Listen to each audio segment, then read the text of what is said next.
on now, Ukraine's interior ministry is banning the entry of ultra-Orthodox Jews into the country for the high holiday season this year.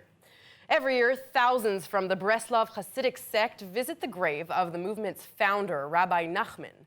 But unfortunately, COVID-19 will stop the gathering from happening this year, since the country says it will not put locals in danger of contracting the virus. Now I'm joined by Sam Sokol. He's a reporter at the Times of Israel who focuses much of his research on the Jewish legacy in the Ukraine. Thank you so much for being with me today. Thanks for having me. So first of all, as I just said, tens of thousands from this community are going every year to Uman, to the grave of the founder of the movement. Why are they doing this, and what happens when they gather there? Well, this is something that really started taking off in the 90s. There were two things that happened at once. One was the fall of communism and the ability to actually enter the country, and two was the growing popularity of the Breslov movement within the general Jewish population. Breslov teaching started becoming popular, and the pilgrimage isn't just something religious. For members of the community, they go because Rabbi Nachman is said to have promised that anyone who prays at his grave on Rosh Hashanah will be forgiven their sins.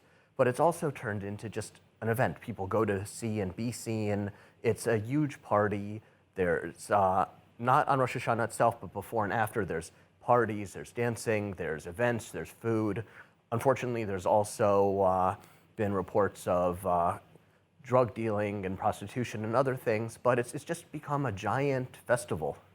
So it seems to be like a really important tradition in their community. Do you think they're going to listen to this ban? I think people are going to try to go, but both the Israelis and the Ukrainians have urged people not to. Several weeks ago, the chief rabbi of Ukraine said that the government was only going to allow several thousand people in. I think that if both Jerusalem and Kiev are against it, it's going to be very hard to have the same type of pilgrimage we see on a usual year, which is anywhere from 30 to 35,000 people. The problem is that it's almost impossible to socially distance in Uman.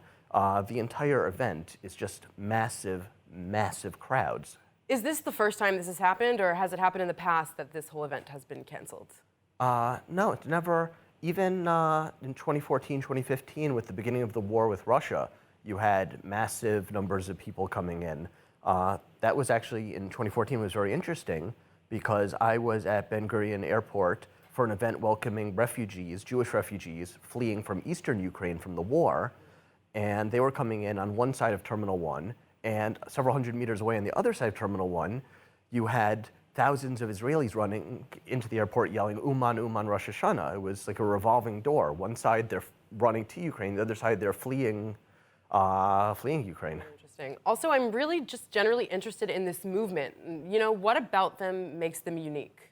Breslov has a very sort of simple and upbeat theology. They focus a lot on happiness, and they've taken sort of a page from the book of the Chabad Hassidic movement, sort of evangelicizing to, not to the general population, but to other Jews. They're active in prisons, they work with poor people, and it's very attractive to a lot of people. So it's just one of those things. You have trends in fashion, you have trends in technology, you have trends in religion. So they're trendy? They're trendy. Everybody wants to be a part of this group? People like Breslov. All right, well, Sam Sokol, thank you so much for coming in and explaining to us what is going on in the Ukraine. Thanks for having me.